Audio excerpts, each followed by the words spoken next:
everybody. I'm Mark Johnston. I'm lead pastor of the Journey Church in Delaware. Hey, everyone. My name is Daryl Smith, and I am our Hocassin location pastor. And my name is James Copeland. I'm location pastor at our Middletown location.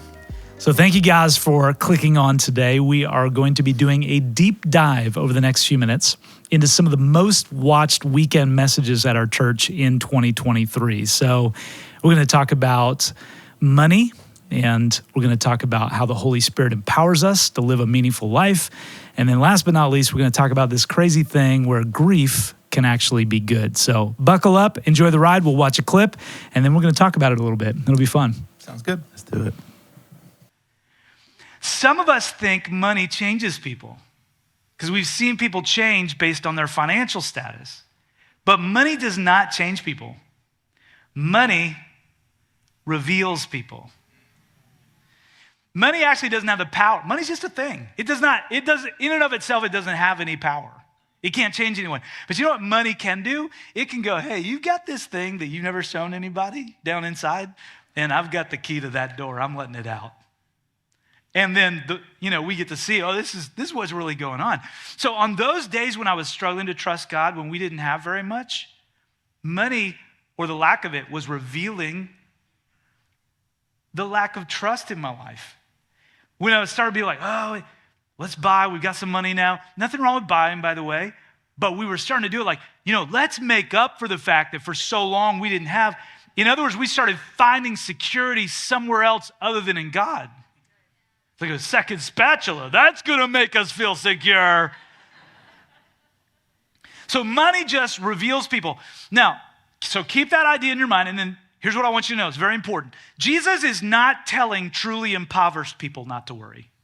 So he does not say, don't worry about whether you have any food or drink or clothing. Because if you don't have any, that's actually a serious problem. And Jesus calls his followers, by the way, to provide for and help and meet the needs of people who are in that situation, which we do as a church. I was just talking to someone in between gatherings today who just started serving our food distribution. And we give healthy food away to families in need. And we help people who are struggling with homelessness and providing shelter and resources, all of that. Jesus is not talking to people who are truly impoverished. He is telling all of us who have somewhere between 2 chicken nuggets and a ribeye. Somewhere between 1 pair of shoes, and they're getting a little worn out, but they still work, and 49 pairs of shoes. You know who you are. I'm just kidding, but you know who you are. So I'm just saying, you do know. So this is so important because Jesus actually does something shocking here. He says, if you've got somewhere between you've recently had a meal and you have some clothing on, all the way, so barely enough, all the way to you got so much you don't even know what to do with it. Jesus says, level the playing field. You have enough. You have enough. Don't worry about whether you have enough. You do. Now, I envisioned exactly that response. And I'm sure Jesus did too. Because that word enough should mess with us. Most of us have some food to eat, some clothes to wear, some money to spend. We're just worried that we don't have enough, and that's what's robbing us of happiness. All right, so Pastor Mark, I always, it is weird for me to watch myself. How was that? Just watching back a sermon from this year. Never any fun, but it is what it is, part of the job. So, yeah. So I would love to hear more about, your journey into tithing. What did that look like for you practically when you were just beginning to develop that spiritual discipline? Yeah. So for some of you may not know, the idea of tithing from Scripture is this idea of basically that word means putting God first. It's taking a percentage of our income and putting it into what matters most to God. And when I was 15, I became a follower of Jesus. and I was working for Pizza Hut. I don't know if you're familiar. It's a major enterprise. And I was a busboy and a server. And I would like ask guys when they got tired toward the end of the night if they wanted to switch off, and I would finish their shifts. And I wanted to earn money. You know, I was a 15-year-old kid, and I was trying to earn as much money as I could. And someone told me about this tithing thing, about putting God first with my money. And I remember, thinking, honestly, this may sound crazy, but I remember at the time, Jesus had revolutionized my life in such a profound way that I remember thinking, that's all he wants?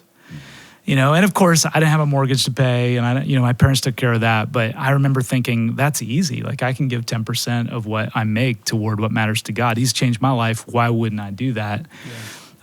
And so from the time I was 15 years old, I have been doing that as a practice. And when Susie and I got married, we continued putting God first in our finances and tithing. And I don't believe tithing is a law that we're obligated to keep. I believe that Jesus freed us from that, but I believe it's a powerful principle. And here's how I've always thought about it. I believe that being in covenant with God financially, giving him the first and best part of our money, means that we don't have to worry about our money. And we still can. I mean, you can tithe and worry. You have freedom, right? Yeah, sure. But when we're in covenant with God, we actually get to choose on the second one. If we make the choice on the first one to trust God in that area, we get to choose on the second one not to worry. And so that's the way I've always approached it. But there have been moments in my life where it has been a test, not tithing, but when God, calls me to give above and beyond. Because I kind of think tithing is like the training wheels, right? The point is to ride the bike of generosity. Yeah. So, yeah. I find it fascinating. You had this revelation, this experience with God at 15. There are many adults out there that struggle. Even now, at 15, you said you didn't have bills. But, if you think through the lens of a person that does have bills, new to church, new to their faith, what was the thing that made it click? Because, you said it's it was easy and that's all. But there's a lot of people that I talk to where it's like, man, I got to decide between eating tonight, paying a car note, staying at a job I don't love. Yeah. But I want to believe in this Jesus thing that we talk about and, that you mentioned in your sermon. How do we get there? Yeah, I think the first thing is to understand that anytime Jesus calls us into following him more fully, there's going to be a gap between where we are and where he's asking us to be and what we think we can accomplish and what he actually says we're capable of by faith. So in that gap is where faith lives. So I would say that without a step of faith, it's impossible to see what God can do in that gap, in that space. And I think what gets people hung up so often is they want to follow a God who is very insistent that what he respects and honors is faith without actually having to have any. And for me, that's where giving kind of comes in. And forget for a moment, whatever your background with giving has been, whatever amount you think it should be, let's just start square one. Do I trust God with my finances or not? Am I ultimately in charge of my life, or is God? And you can fill in the blank with anything else: prayer, forgiveness, serving, treating those coworkers that I'm ticked off at with a good attitude, even though I don't feel it. You fill in the blank with anything else, it's never going to seem like it's humanly achievable. But in that gap is where faith is. So even though I said, tithing for me was easy at 15, God's called me from there. I didn't stop there to grow. And there have been moments where it's like, God, I don't understand this. There is a gap between what you're asking me to do and what I think I can do. But faith lives in that gap. I think what's so important for people to understand with this is we're missing out when we constantly get right up to the edge of trusting God and then retreat back to what we're able to achieve on our own. I don't want to be my own God. I want a bigger God than me. So I'm going to have to tap into a faith that's in a God that's bigger than me in order to grow. Finance is one big area, but there are so many areas where that's true. That's good. Yeah, that's really good. Yeah. So as the clip was playing, one of the things I heard you kind of closing that clip out with was this idea of enough. And so I think a lot of times when we think about that word, it's all rooted in comparison in a lot of ways. What is enough to you might not be enough to someone else. How would you guide someone who is caught up on that trap of comparison and thinking about what is enough? Well, first of all, grace, because I think we all compare. I do. For me to go, I never struggle with that would be dishonest. I do. And you're exactly right. we don't think we don't have enough until we see somebody who has more. It's always like there is a comparison thing that we get sucked into. So to have grace and realize we're going to have those moments, but where do we go in those moments? And I think if we go to material things, we're just buying into one of the most significant lies of the enemy of our faith. We're getting sucked into this place where we think something's going to satisfy us. And I have been there. So that was 15, right? Trusting God in my finances, and then going into college, and then getting married young, having kids, left the marketplace and started a church. So literally our household income, became a fraction of what it was when we left the marketplace to start a church. It was just a completely different world. And I think in those moments, I look back at some of those times when we were the brokest now and think about how we were the most joyful because we were not looking to material things to provide that fulfillment, and we were depending on God. There's a point in the message where I talk about how money doesn't change who you are. It just reveals what's actually inside you. I got to thinking about that CSI thing. I don't know if you guys remember that show. I think it was big, I don't know, a long time ago. But they would always go into a room where they thought a murder had taken place or something, and they bring out the black light or whatever, that exposes there's the blood. Obviously, it took place here. And I think that's what money does. I think when money comes into our lives, it goes, oh, let me just highlight. And it highlights evil stuff and it highlights good stuff. I think money is a great revealer. It's a great highlighter. And it really reveals whether or not we believe God's enough, Is he really enough? So, yeah.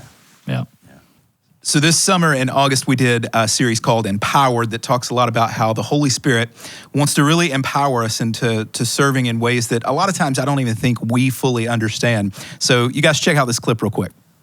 So many of us want God to work in our lives, but we want it all just to be between us and him. And God does work just between us and him. But the more that the Holy Spirit wants to bring in our lives actually comes into our lives through community. It's why we gather like this, but it's why we don't stop here.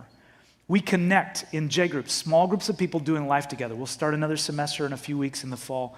People doing life together. Why? Because when we connect together, the Holy Spirit works. I don't know if you caught it. I included the last part of that verse. All that stuff happened to Saul, and then he ate some food and regained his strength because it's not a good J group until you chip and dip. It's my favorite kind of group. So don't bring me to your J group and not have food. Even if you want me to bring the food, we're going to have food. God likes food.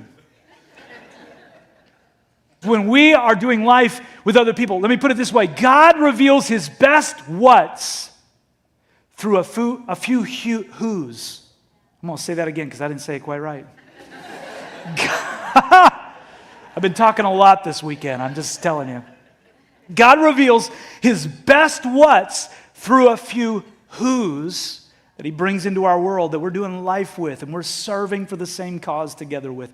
That's how the Holy Spirit works. He reveals God's purposes to God's people through God's people. So let me ask you again. What do you want to do when you grow up? What do you want to do when you grow up? So there's part of my story from earlier about being called to do this that I left out. And I am called to do this, by the way. This is God's purpose for me. You say, does that mean you think you're great at it? No, it means I'm committed to always getting better at it. This is God's purpose for me. But listen to me very closely. This purpose I have is not that special. You have one too. If you know the called one, you are a called one. God has a purpose for you. You say, well, I'm a teacher. God has a purpose for you. I'm a student. God has a purpose for you. I'm in the C-suite. God has a purpose for you. I work construction. God has a purpose for you. God has a purpose for you. Mine's not any more important than yours. I'm just living mine out. Are you? That's it. It's that simple. But I left part of my story out. And that is that the year before, at age 16, I felt like God called me to do what I'm doing now. 1 year before exactly, when I was 15, a few months after I put my faith in Jesus, I went to that same student camp 1 year before. And at one of the nights of that student camp, at the end of one of the gatherings, I did what, if you have a student at Rise, they've been doing this all weekend long. I went up and I prayed, and somebody who was serving at that student camp prayed for me. But what's very common is The people who are serving, take a moment or two, pray for a student, and then move on. That's not what this guy did. He prayed with me for a long time. And he kept praying over and over again, God, show him what you're calling him to do. Show him what you're calling him to do. He didn't know what God was calling me to do. I didn't know what God was calling me to do. I had no idea. But that night, listen, I said yes before I even knew what I was saying yes to. I did not know what I was going to do with my life. But that night, 15, I said, I don't care what it is. I will do it for you. So here's what I'll say. This is probably one of my favorite sermons in that series. And you talked a lot about purpose. A lot of people struggle with narrowing that down. There's a lot of people that have a lot of gifts, a lot of talents. I was there before I decided to step into ministry full-time or felt called into ministry. But if there's someone out there that's listening to this and is still trying to identify, what their purpose is in life, where would you have them start? Yeah, I think we do get very hung up on that word purpose or the word calling, and we get very kind of like, God, I want you to know, or I want you to tell me by this Thursday at 2:00, what am I supposed to do at 2:00? What am I supposed to do at 3:00? What will I do when I'm 25? What will I be doing when I'm 32? Whatever it may be. And God rarely works that way. So when I talk about having a purpose in my life, God called me to preach, to speak, to teach, but he did not give me very many details. I think the key is being obedient to what you do know as you wait on what you don't know. And so many people are living in this space, I think, where they're waiting for God to show them more, and God is going, but you haven't done what I've already shown you. I've got more I want to reveal to you, but until you say yes to what I've already shown you, I'm not going to give you more, because God understands this idea of stewardship, right? And us being stewards of our calling and purpose. He's not going to give us more than we can actually succeed at. I think a lot of people are missing out on what God has for them because they are not being faithful with the little they have, and they're frustrated that God isn't giving them more. And God's saying that's not how that works. Like, the way calling and purpose works is you say yes to something very vague and uncertain and terrifying. And then for many years, you lean into that and are obedient to what I show you. And then eventually it becomes clear. The clarity that you were looking for eventually arrives, but not until you've been obedient for a long time. And you can see that over and over again in the Bible. As people follow after God's will for them, it does not become clear until, in many cases, 20 years, 30 years, 40 years later, they start to realize, I'm actually living in my purpose. So my biggest answer to someone who's out there right now going, I don't know what my purpose is say yes to the next thing in front of you. The next person you can have a conversation with, and it's not about you, it's listening to them. The next moment you can be generous. The next prayer you can pray. The next step you can take. The next opportunity you can show up to serve. Say yes to that. Eventually God will reveal the rest. Yeah, that's good. Yeah, I like that. Yeah, that is really good. I was listening to you talk about that idea of saying yes and not even knowing. Mm-hmm. Like, hey, what am I saying yes to? And I imagine for a lot of people, I know that for me, I remember when God was calling me and he was drawing me to him, there was a long period of time for me where I kind of just was holding him back, kind of at arm's length. Yeah. And I think sometimes people do that, or maybe they do. They say yes and they don't know what they're saying yes to just yet. But the longer they wait to take that step, doubt begins to creep in. Yeah. Did you experience that, saying yes so early? Was there ever a time where you experienced some doubt? It's like, maybe what I thought I heard wasn't what I heard. Oh, yeah, 100%. Yeah. And to be clear, nobody in my world thought I should be in ministry. So it wasn't like people were like, oh yeah, it's absolutely what you should do. You should be a pastor. Like nobody thought that. So doubt has filled my mind in the last 3 months. You don't ever get to a place in life where you never have doubts. I think that's a fake life anyway. I don't think that's a real life of faithfulness. So I still have doubts, about, God, are you really going to do the things that I'm believing you to do? Are you really, do I still got it? Are you still working through me? Have you still called me? I think all that is very human, but I would say, James, the key is I put myself in proximity to other people who are saying yes. It's how we learn anything in life, right? You learn it by other people modeling it for you. So I got around some people who were saying yes to God, and I gained courage through their courage. I gained faith through their faith. And I think that's why when I talk about J groups and how we do life in our community of faith, getting around other people who are saying yes to God, who also have doubts and are doing it imperfectly, is the best way to strengthen that. So I would encourage anyone out there who's struggling with some of that doubt, are you getting around some other people who are saying yes to God, and you can pick up on their courage. Cowardice is contagious, but so is courage. Sure. So are we around cowardly people who are saying no to God all the time? Or are we getting around some courageous people who stretch our faith a little bit? I mean, I was around one today that talked about an area God was working in their life, and I was like, oh, I need to be saying a bigger yes to God in that area. I mean, that happens on a regular basis. So I think that's key when that doubt starts to creep in, being around some people who are saying yes to God. Yeah, a great plug for J groups coming up pretty soon as well, right? Yeah. Like get connected in a group, because it makes all the difference in the world when you are around people who not only they have that belief and you've seen them take that step as for themselves, but they can then speak into you, like what they see in you. It kind of gives you that confidence and maybe sometimes helps uncover what that calling is. They pull it out of you. Right. Yeah, even if they don't know exactly what they're pulling out, they're Yeah. pulling out the calling of God. Yeah, it's a big deal. Yeah, I like that. That's good. All right, so this next clip is probably was our most watched clip of the year. It is centered around grief, and what stood out to this one is that Pastor Mark talked about how grief could be good, and I know that could be a little bit strange, but take a look at this clip. Now, I know that word permission might even mess with some of us. Some of us are going, hold on, who is God to tell me I can't be bitter? If I want to be bitter, I will be bitter. You never met bitter. I will be so negative, you can't even imagine how negative. Who is God to tell me? And you know what? You're right. Chances are good, God is not going to force us to be hopeful. He's not going to come down and be like, no, you're going to be life-giving. He's not going to do that. He just refuses to accept our name change request. He just won't let us tie our identity to anything other than who he says we are.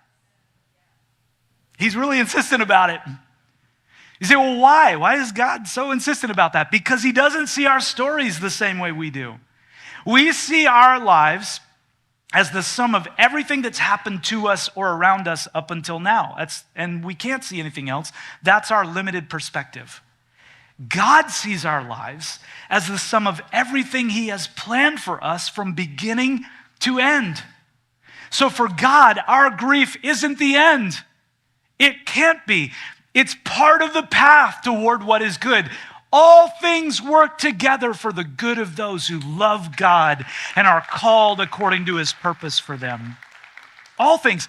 Now, please understand, that doesn't mean all things are good. Not all things are good. But all things for those who love God and are called according to his purpose for them work together for good. So in the moment, it's like, that is not good. But later in the storyline, you go, wow, what a good God. He took something that wasn't good and used it for my good. Only God can do that. And that's why he won't let us change our name. He won't let us detach from our story. So maybe you're in a season where you're going, call me Mara.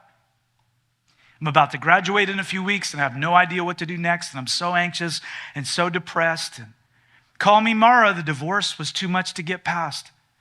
Call me Mara, my grandfather was all I had and now he's gone. Call me Mara, the miscarriage changed me.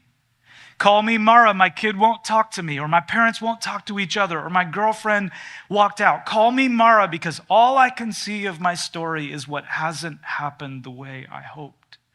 And I get it. I have been there. Those things are hard. Those things are real. We don't get past them quickly or easily. But God, lovingly, compassionately, but firmly, says, I hear your grief. I'm compassionate towards your pain, but I do not approve of your name change. God says, I'm still holding on to hope that you will not allow the trauma you have been through to be the identity you claim. Man, that's so good. So I'm watching that and I'm thinking back to stories that have happened in my life that I can think of as I'm listening to that. And this really was for me one of the series that we went through and the sermons that you preached that just hit home for me. For me and my family, 2019 was a year that was just marked by grief. We had moved earlier to Wilmington, North Carolina to plant a church, and because of natural disasters and eventually COVID, that didn't succeed the way we thought it would. In the midst of that, within a month of each other, my father-in-law and my dad both passed away suddenly. And so as a family, we were just dealing in 2019 with a lot of grief. It was, loved ones. It was, I was grieving a dream that God had put in my heart, a vision that we had, a calling, because I didn't know, hey, what is next for me? Yeah. And so just like going through that entire series for me and my family, it was just so good because we were able to look back. There was periods in that time where we were fighting this idea of being bitter, and we were trying to change our name a little bit and things like that. And just hearing you talk through that and being able to look back and go, oh no, we're here now. We're in this place now where we got to be a part of launching a new location, for the journey in Middletown, and kind of seeing a rebirth of so many of those things that we were dreaming. And it was just a really cool series to go through.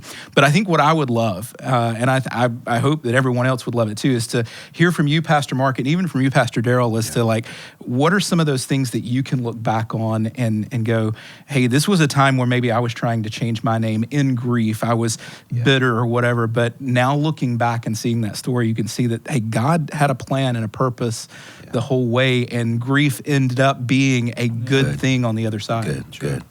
Can I jump? Yeah. Yeah, so this one actually hit personal for me too. Back in, I don't know if we ever shared this with you, 2010, my wife and I, we lost our first child. And one of the things that we had to experience was we birthed him. His name was Elijah. And the doctors ran the tests, and I came back, and there was nothing wrong. They couldn't figure out like what the issues were. And I remember the doctor walking into the hospital room saying, well, what would you like to do? Would you like to, bury him? You had the option to cremate, all that there. And it was really hard for my wife and I. We were living in Washington, D.C. at the time, and we had no family there.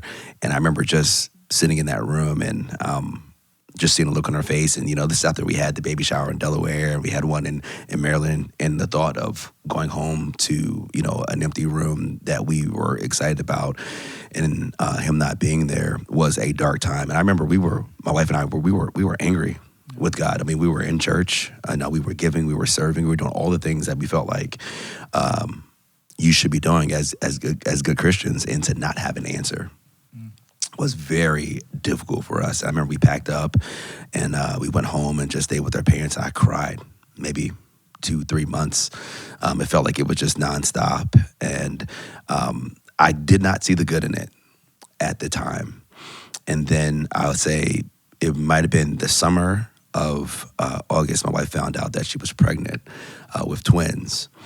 And I wish I could say that story was like super successful, but even the twins were born at 24 weeks, and we were back in the hospital again, and they spent, almost 3 months in the NICU, and we were like, man, what is happening in our lives that has caused all this? And, God took us through a season where he was just asking us, hey, you got to depend on me. And even though we didn't have answers, we had to lean in. We didn't know what our next steps were going to be. And when we finally got through that season of being in the NICU and we were able to bring our kids home, we were still nervous. After you lose a child and you don't know, what happens next. Yeah, sure. Everything's an emergency. Everything, the phone rings, you're checking their breathing, all of that. And, I'm happy to say, 12 years later, I have, a set of twins that are healthy, no issues. But the biggest lesson in that is that we learned over time how grief could be good. It was hard for us in those seasons, but I can tell you we've met with so many parents that were trying to have kids that struggled and were losing faith. And, we got to share our story. We got to share our pictures.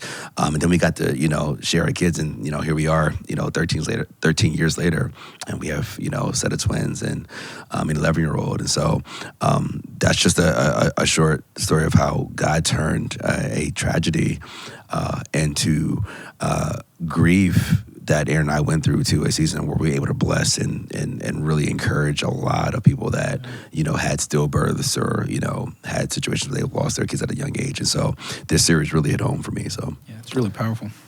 Yeah, I mean, I'm grateful to both of you guys for sharing your stories, and I've known pieces of them and walked with you through some of those conversations. And I think, for everybody watching this right now, if you could get 100 people together, you'd hear 100 stories of grief, right? Like, this is part of the human experience, and although the details may differ and the depths of the pain may be different for different people in different seasons of their lives, this really is what it means to be human. And I thought, Daryl, when you were talking about how God has worked through what you've been through to minister to other people and to encourage other people, that is ultimately what makes the grief good. Paul said in the New Testament that when we are overcome almost with pressure and we're just at the end of ourselves, that's when God can comfort us, and we can comfort others with the comfort with which we've been comforted. It's a lot of comfort. But the idea is that we can't produce what we don't possess. that's good. And so when we have situations in our lives that stretch us to the limits, I think God puts a deposit in us that makes a difference in the life of someone else. And when you think about it, that's very redemptive. If you don't believe in God, you've got to come up with a pretty unique narrative about why pain exists. Yeah. But when you understand the way God can leverage our most difficult and dark moments to make us a blessing to people around us, then you start to see purpose in the pain. So I think it's very powerful. Yeah.